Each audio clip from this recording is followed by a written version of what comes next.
wait and see what happens. Good evening, everyone. We're just gonna wait for a few more students to log in, and then we'll start the presentation.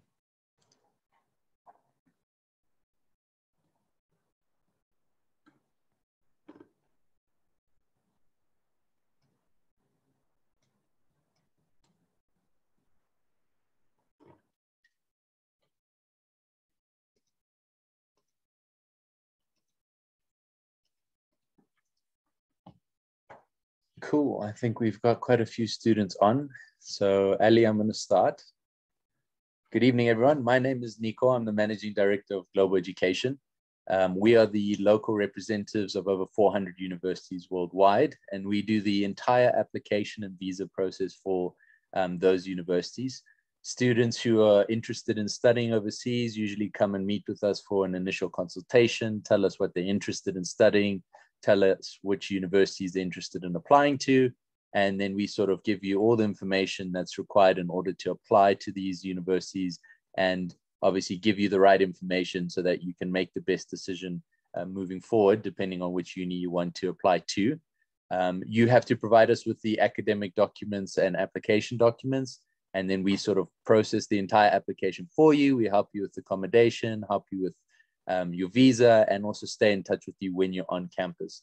Obviously, Edinburgh is part of the UK, and to apply to UK, you've got to use UCAS. We're a registered UCAS center, and you can do the entire application process with us.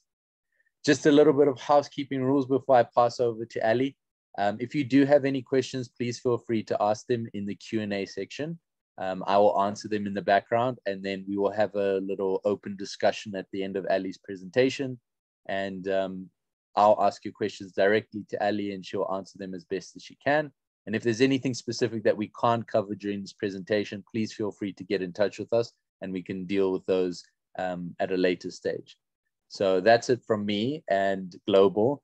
Ali, I'm going to hand over to you. You have full control.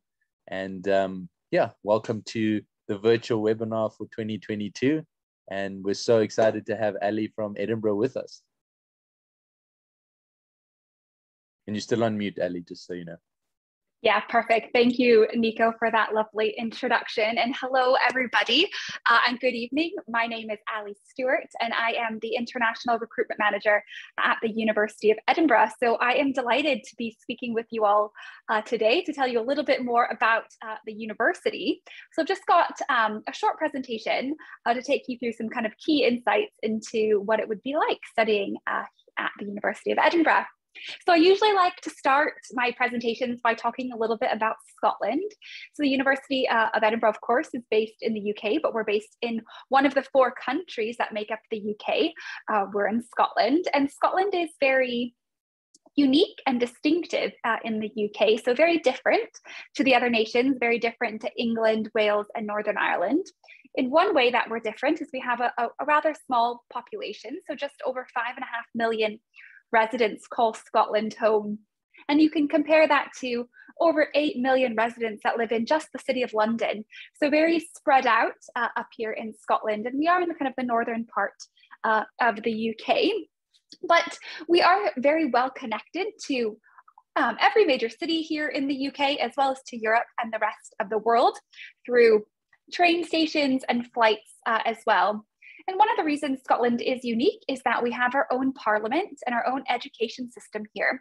So the Scottish government is actually based here in Edinburgh and governs a lot of the laws that really affect the lives of the Scottish people. So for this reason, here in Scotland, we have a different education system to that of the other nations. So for those of you who might be looking at studying in England, versus Scotland, you might notice some subtle differences between the education structure. For example, how long a degree is in either Scotland or England. And I'll talk about this in just a little bit. But for those of you who have had the opportunity to visit Scotland, I hope you find that all of us here are warm, hospitable, and welcoming. And certainly we do like to think that our doors are open and we love to welcome international students. There are currently over 50,000 international students who study in Scotland across all of our universities every year. So the capital of Scotland is, of course, Edinburgh, and this is where the university is based. And the city is quite small and compact. We have a really friendly and diverse international population of around just over 500,000. And Edinburgh can be considered a student-centric city. So about 1 in 10 or 1 in 15 residents here in Edinburgh are actually students. So that might be University of Edinburgh students, but there are a few other universities based here in the city as well. So a really great kind of student-oriented vibe when you're walking around.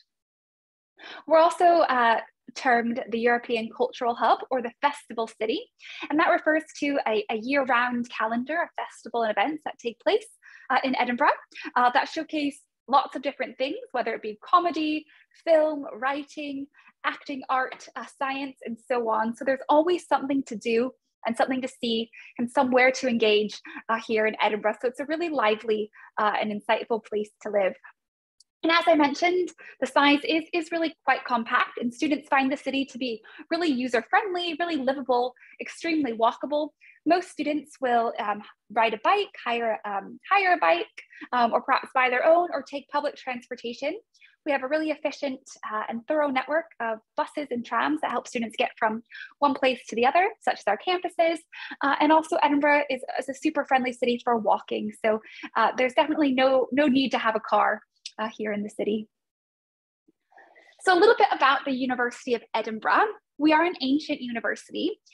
We are one of the 6 ancient universities actually in the UK, and we're the youngest, founded in 1583. So just so you know, the other ancient universities are Oxford and Cambridge, which are down in England, but we've also got Glasgow, Aberdeen, and St Andrews up here in Scotland. And no matter which rankings you're looking at, the university is consistently ranked in kind of the top 20 or even the top 50, depending what you're looking at. And currently, we're really pleased to share that we're ranked at number 16 in the QS World University Rankings for 2022. So really good neighbors and some really good universities ranked up there with us. And the University of Edinburgh has a really strong reputation globally, not only for our teaching, but for our research as well. So when you're undertaking degrees at the University of Edinburgh, you might be learning in a classroom that's also undertaking sort of cutting edge research and working with professors and graduate students who are on kind of the cusp of new discoveries or innovation. So it makes it a really kind of exciting place to undertake your degree. And of course, we're really proud of our alumni who go on to do amazing and brilliant things. And 24 of our alumni are Nobel Prize winners. And we've also got 1 Pulitzer Prize winner in our alumni community as well. Just a few more things about the University of Edinburgh. We are quite a large university. We are the largest in Scotland and one of the largest universities in the UK. We have over 45,000 students studying on our campus, and about 2/3 of that community is undertaking their first degree or their undergraduate degree. And our students are very international, very diverse, representing over 160 different countries and representing 34 different nations from sub-Saharan Africa. And we are a really popular choice for students from all across the world, but we are the #1 choice in the UK for students coming from South Africa too. And that's a strong relationship that we've held for many years and something that we're extremely proud of. And then once you're on campus, you'll find a range of student societies and university events to help celebrate and support our diverse community of not only students, but staff as well. So I'd like to share a little bit more information about how the university is laid out in the city. So we're not a campus-based institution. So we don't just have one central hub where students come and go to class. We actually utilize the entire city of Edinburgh as our campus. And within Edinburgh, as I mentioned previously, it is quite small and compact. We do have 4 main campus locations. The first is the central area, which is probably what most of you have heard or seen when you've kind of read or done some research into the University of Edinburgh. That's where about 2/3 or about 75% of our students will be based. But we also have our King's Buildings campus, which is our purpose-built facility for science and engineering.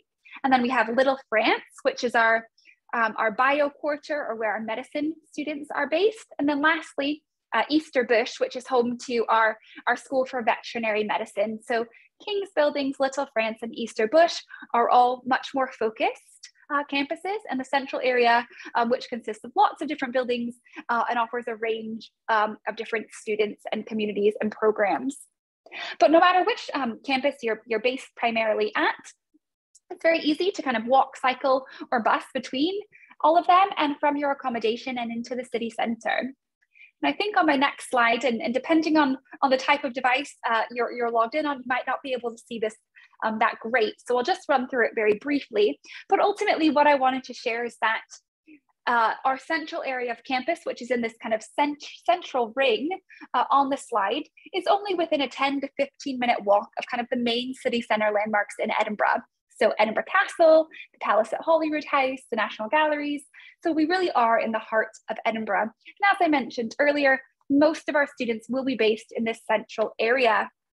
And then in this second set of rings at the bottom of the slide, that's where our King's Buildings campus is. And again, that's home to science and engineering programs.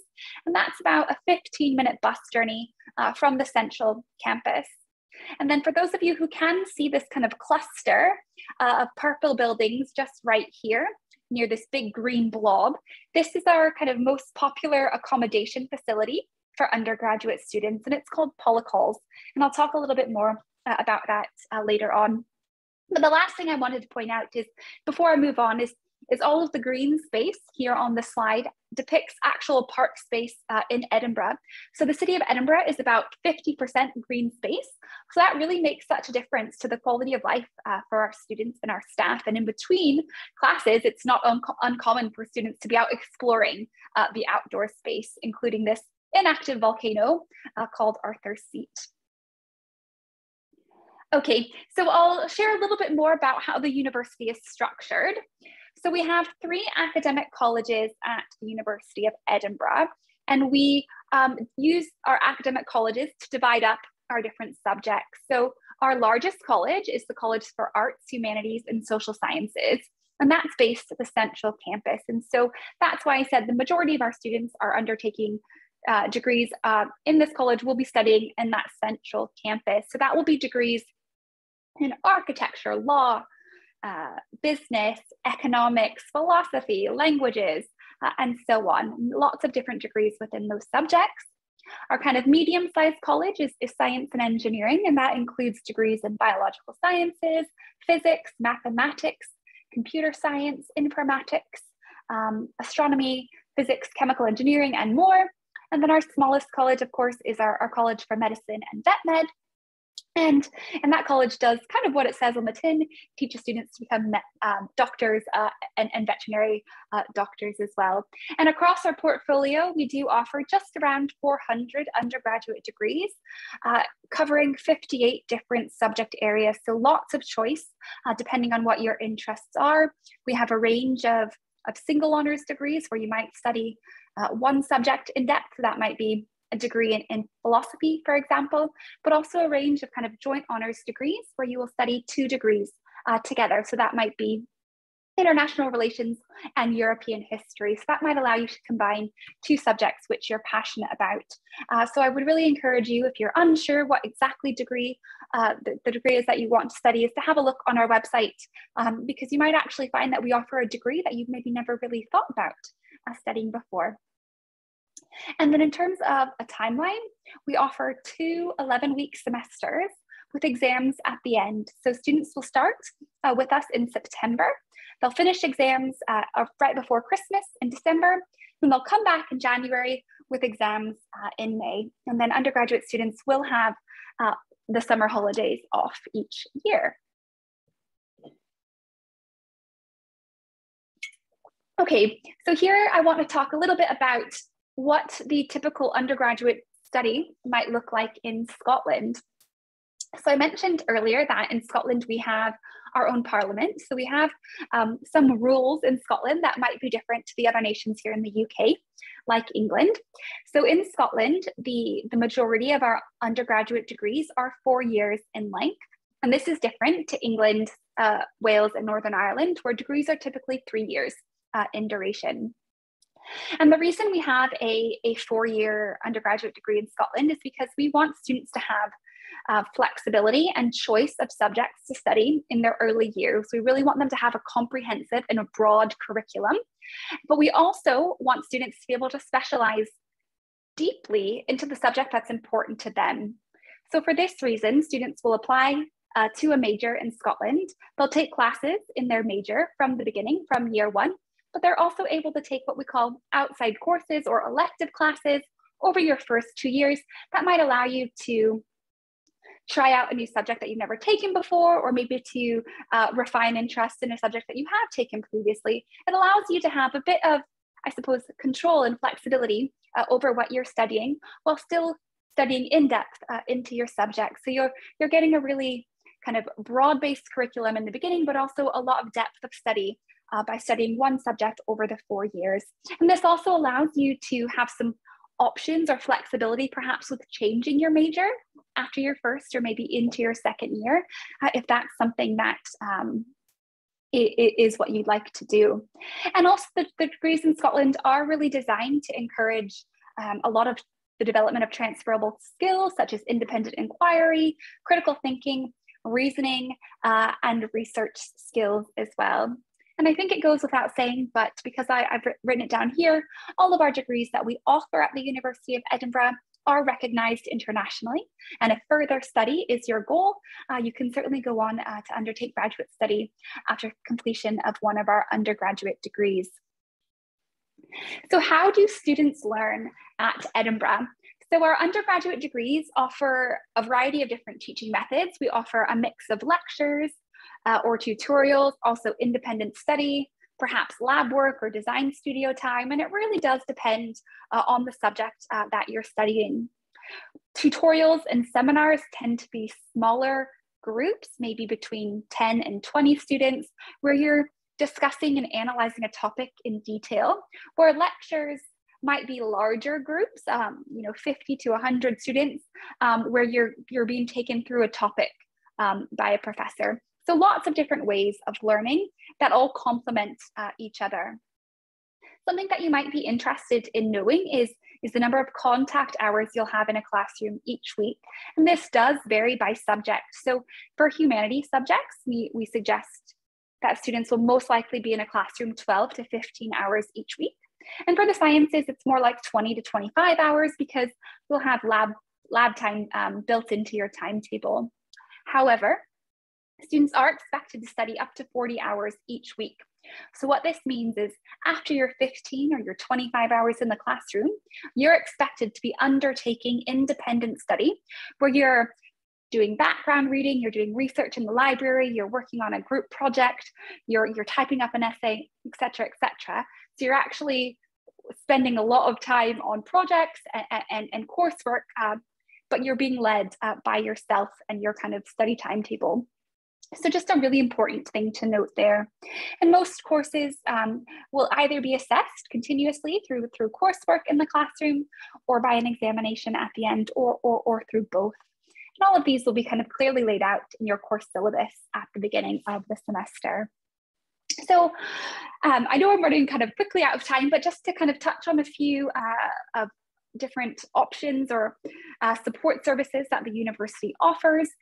We do put on a really exciting and fun welcome week of orientation activities, in particular to help our international students get acclimated, to help them understand their new home, get familiar with their new community. And this is a series of events that takes place on campus, but also throughout Edinburgh as well. You'll also have access to a team of staff within your school or your subject area that can provide a lot of academic guidance or insights, and you'll have a named contact that will be kind of your first point of call if you have any kind of questions or concerns about the degree path that you're on. Maybe you want to switch your major, or maybe you're unsure about the optional course that you've selected. And you'll have someone within your school who's familiar with your subject area that can really support you there. And then outside of the academics, we have a health and well-being center that offers support and counseling, disability services, and health-related services, as well as a multi-faith chaplaincy and a careers service too, which offers a wide range of workshops and skills and development opportunities to really not only prepare you for work outside and after university, but also to kind of remedy those skills and to get you really thinking about the transferable skills that you're developing whilst at university as well. So something that's always there that you need to be kind of continually refining. And then more onto the social side of things. So what is life like outside of the classroom or the lab? So our students at Edinburgh tend to be extremely social and often join some of our student groups or societies, or perhaps one of our sports clubs when they're not undertaking their studies. We offer just around 300 different kind of student clubs, ranging from academic societies such as the Max Club to more kind of leisurely led societies such as the Yoga Society or Society for Certain Foods and Drinks as well. We also offer 64 different sports clubs. And within each of these sports clubs, there's a range of different teams that you could join, ranging from performance sports teams or student athletes who want to compete at a really high level, all the way down to teams for students who've maybe never played a particular sport before. So perhaps you want to try out something new. So a range of different ways to get involved for lots of different skill levels. And as I mentioned, Edinburgh is very student friendly, very student centric. Even out with the university, there's a range of activities for students to get involved with, to kind of enjoy, throughout the year. That include comedy nights, pub quizzes, festivals, outdoor markets, and so on. So a lot to be had kind of on the social side of things outside of the classroom in Edinburgh. And then just very quickly, accommodation. We offer a few different facilities based all across Edinburgh, all within really easy access of our teaching facilities and the city centre of Edinburgh. So students will be able to select some of their housing preferences once they apply and get an offer. And you can choose whether you'd like to share a room or have your own room, to share your own bathroom or have your own bathroom, and whether or not you want catered accommodation or self-catered. So Pollack Halls, which I mentioned previously, is our largest space for international students, and it offers fully catered facilities. So students staying in those halls will have breakfast and dinner catered for them every day. And no matter which accommodation facility you select, there is a full residence life team who can offer welfare and support, as well as a full calendar of social activities as well. And for all international undergraduates who apply on time, you are guaranteed a space in our housing. So hopefully that's a reassuring notion. And then just to finish up, so we do accept applications from really well qualified applicants. As Nico said, we only accept applications through UCAS, and it's really important that your qualifications or predicted grades, your personal statement, and your academic reference is all included. And I know Nico and his team can really help make sure those are kind of perfect and ready to go. But what I wanted to really flag is that for some of our programs, we have some really detailed subject-specific requirements. So I would really encourage you to take a look at what's required for some of our programs before you kind of decide on whether or not you want to apply. And then just a quick word on scholarships and funding. We do have limited scholarships available, mainly the ones that we offer are merit-based, but I will be completely honest, they are extremely limited, especially for undergraduate students. But just so you're aware, we have a scholarship search tool on our website where you can input some of your details, where you're from, which program you're applying for, and it will pull up a list of all the scholarships that we're aware of that you can apply for. But it is important to submit not only your application to Edinburgh on time or early before the January deadline, if that's possible, but also because a lot of scholarships require separate applications, and also many of them have early deadlines as well. So it's really important to kind of be organized in your preparation for university. And I think I'll just end just right there. So once again, thank you so much for listening. I've got a couple links on the slide here. The first one is to our student chat function, which is on our website called UniBuddy. And if you're interested in talking kind of directly with one of our current students, please use that to do so. You can select what subject they're studying, where they're from, and you can ask them anything you want. And we've also got a virtual visit on our website as well, which is linked to on the bottom of the slide. But thank you so much. I think that was a very, very quick intro to Edinburgh in just over 20 minutes. So I'm very happy to take some questions right now. Thank you again, everyone, and good evening.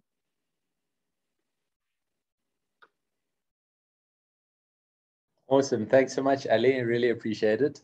I've put our details on the screen so everyone can take them down and obviously contact us if you want to get the application process going. Like Ali said, there's quite specific requirements needed for certain subjects with Edinburgh. And as a UCAS Centre, we can guide you through all of that. And obviously, as Edinburgh's partner here in South Africa, that's what we specialize in. We've sent quite a few students to Edinburgh over the years. I actually enjoyed the slide where you said Edinburgh's South Africa's #1 choice in the UK. We can definitely attest to that with the amount of students that we send to you guys. Ali, I've just got a few questions whilst we wait for students or anyone to type a question in the Q&A section. I'm just going to give you some of the generic ones that have been coming up in the previous webinars. A lot of parents are asking how have the universities adapted to, I guess, coming back from COVID, whether that's easing on restrictions and how much is online, how much is in person, are there options to do like a hybrid? What's the university's approach? Yeah, that's a great question, and apologies for not really touching on anything COVID related. But yes, absolutely. So Scotland is, I suppose, unique in the UK that we're taking, as a nation, a really cautious approach to COVID guidelines. And we're only just sort of starting to get back to any sort of normality. So this last year has been, I suppose, maybe more disrupted than maybe we would have anticipated this time last year. But I think it's safe to say that going forward, there is kind of a shift to returning to campus as kind of the center of gravity for university students. And I would fully expect that from this September and onwards, the majority of teaching will take place in person on campus, as it should have before. That being said, I think also we've learned a lot about communicating digitally or remotely. So there may be opportunities to connect remotely, but I would say that for all of our programs, students are expected to be in Edinburgh and attending class where possible. And that was our approach this year, and that will certainly be the approach next year. In terms of kind of COVID guidelines, at the moment, there are still restrictions in Scotland, which actually I think are set to expire perhaps this month or next month, about capacity indoors and things like that. So some things that are suggested are mask mandates indoors, or perhaps lectures are online for that reason, only that we can't actually have that many students safely indoors. But I do expect most of those guidelines to expire, I suppose, by next year, and hopefully things will be a bit more normal for students joining us from this September and onwards. Hopefully that answered your question. I realize I said quite a few different things there, but I do think things are definitely easing and starting to look a bit more like they would have a few years ago. It's awesome. It's fantastic to see the universities are, adapting to the different criteria and giving students more than one option to get it back on campus and to continue with their studies. Megan's just asked a question, and I did answer it privately, but just so I can throw it out here and you can answer this. She wants to know, do students require full A-levels to apply?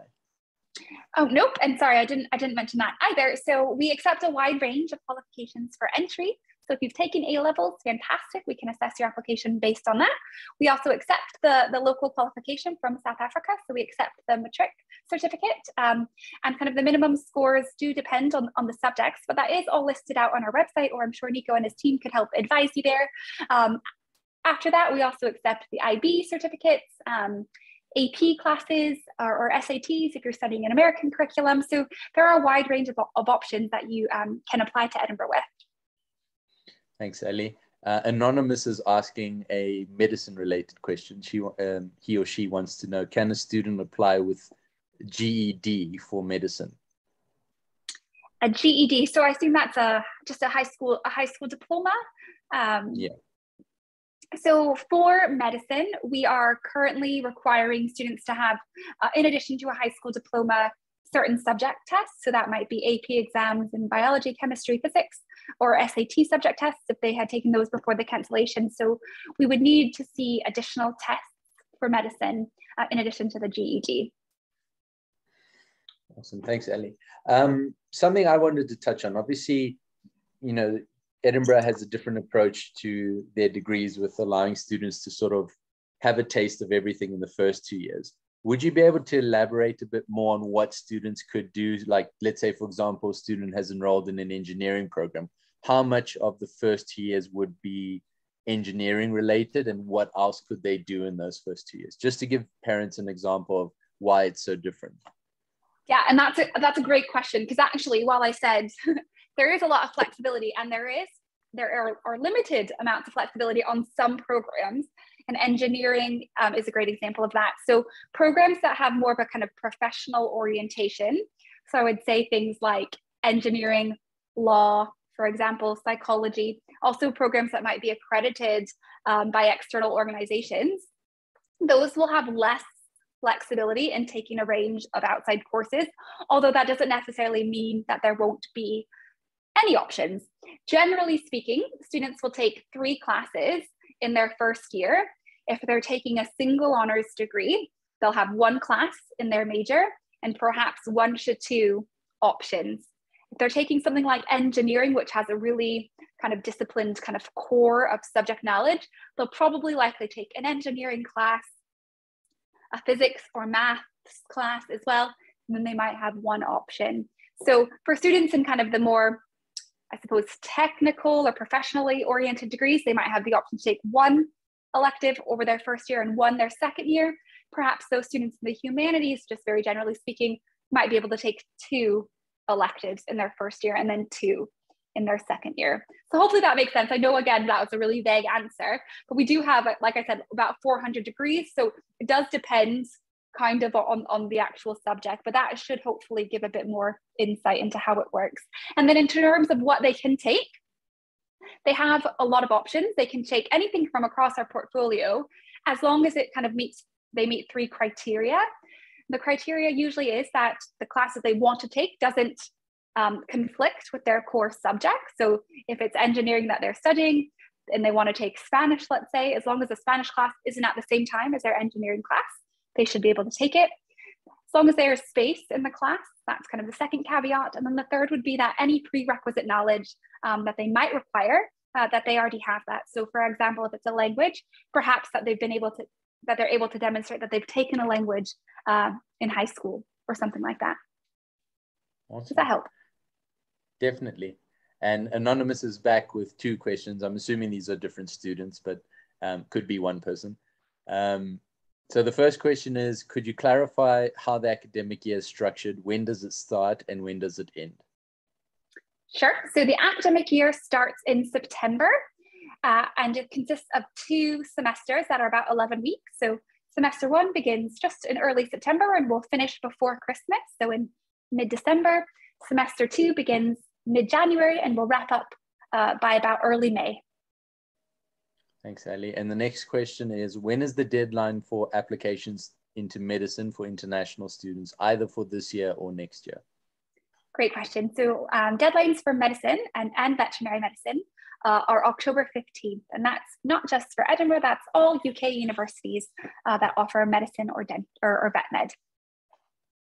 Just to clarify, that's October 15th of the year before. So for example, no problem. This year's medical applications would have closed last year, October 15th. So if you're going to apply for medicine next year, your application needs to be in by the 15th of October this year. Exactly. Awesome. Ali, one thing that does come up quite often is work rights or work placement or work co-ops during degrees. What does Edinburgh offer? Do you have degrees that incorporate internships and things like that, or do you encourage students to go and take jobs during their studies? What's Edinburgh's approach to work? That's a great question. So I would say that most of our degrees do not have a work placement embedded into the program.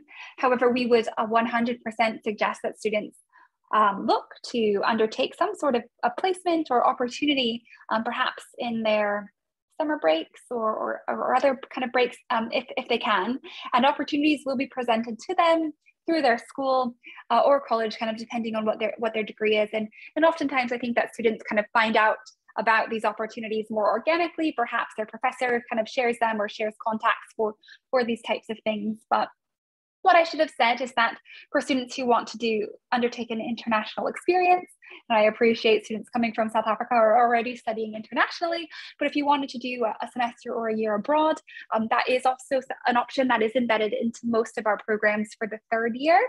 But back to the work placement, certainly absolutely something that we would encourage and support, and our career service could help find opportunities, but that would be kind of a separate, something separate to the program. Awesome. Anonymous is back with another question. I wanted to know, if housing will be provided and catered during the break from May? So when they break for their holidays, I'm assuming for that long break. Yeah, okay. So with housing, so for undergraduate housing, if you're in catered housing, when you move in September, your contract will end in May. So once May comes and your contract ends, you'll have to move out. So there will be no accommodation over that summer period from May to September. However, the breaks within that period from September to May, that would be Christmas break and Easter break, catering is included and you are allowed to stay in your accommodation during those breaks. Does that make sense? Definitely. Shame, I think maybe some students are worried that during that holiday period they're going to be left destitute. No, and you know what, actually I'm positive actually that some universities do kick you out over those breaks, but no, at Edinburgh you're in a lease from September to May, so you are able to stay over those Easter and Christmas periods. Cool. Ali, as you know, we obviously have quite a strong postgraduate market here. A lot of students looking to do their postgrads overseas. I'm sure you're aware that honors is sort of considered a postgraduate year in South Africa. So students will do a 3-year undergrad and then have to apply for an honors year. And a lot of students assume that they can go and do an honors year overseas. Would you be able to elaborate Edinburgh's approach to that? I know that students can't get into an honors year, but would you take students into like a master's program if they haven't done that honors? I think it's good for students to hear this, and I'm sure we do have some postgraduate students or possible postgraduate students on the webinar. Yeah, a great question. So yeah, as you said just there, we're looking for students to join our master's programs who've completed kind of the honors year. It is quite difficult, not impossible, but very, very rare for students to be able to join us just to do their honors year. So before students would apply for kind of graduate study, so whether that be a master's or further study, we would really have expected them to have already achieved their kind of full honors bachelor's degree elsewhere. And I do appreciate the systems are very different in South Africa, but we would be looking for students to have that honors year and that kind of research experience before joining a graduate program. Awesome, thanks, Ellie. I know it'll clear up a big misconception that you can go straight into an honors year overseas. Yeah. Isabella wants to ask a question about scholarships. How difficult is it to obtain a scholarship, and are all the scholarships merit-based? Generally speaking, most of them are merit-based, the ones that are kind of offered through the university. And so I would say that they are quite limited and so actually pretty difficult. I would just say that they're more difficult because there's just not many options for students coming to end the competition. Then for those few scholarships are quite high. So what I would recommend is just doing as much research as you can early and as much comprehensive research as you can. Don't limit yourself to just looking at the university's kind of offering of scholarships, but look a bit closer to home at organizations in your town, your city, your country that might support international education, and really just keep an open mind and keep your eyes and ears open to see what different opportunities that you can maybe qualify for. Awesome. Ali, I think you have been great today. It's been fantastic having you on. Everybody, just to give you a heads up, Global is having a in-person expo in May, and Ali is going to be participating. So if you'd like to come and chat to her in person, and if you have any questions that you didn't get to ask now and maybe think of something in the future, please feel free to register for that expo. It is free. just pick the venue that you'd like to attend. Ali is doing the whole thing, so she'll be at all of the venues. And yeah, just pull through and come and have a chat. And if there's anything that you need in the meantime, please feel free to contact us. Ali, thank you so much for being on this virtual webinar with us, and can't wait to see you in person. Thank you, Nico. Thanks for having me. Have a good evening, everyone. Have a great evening.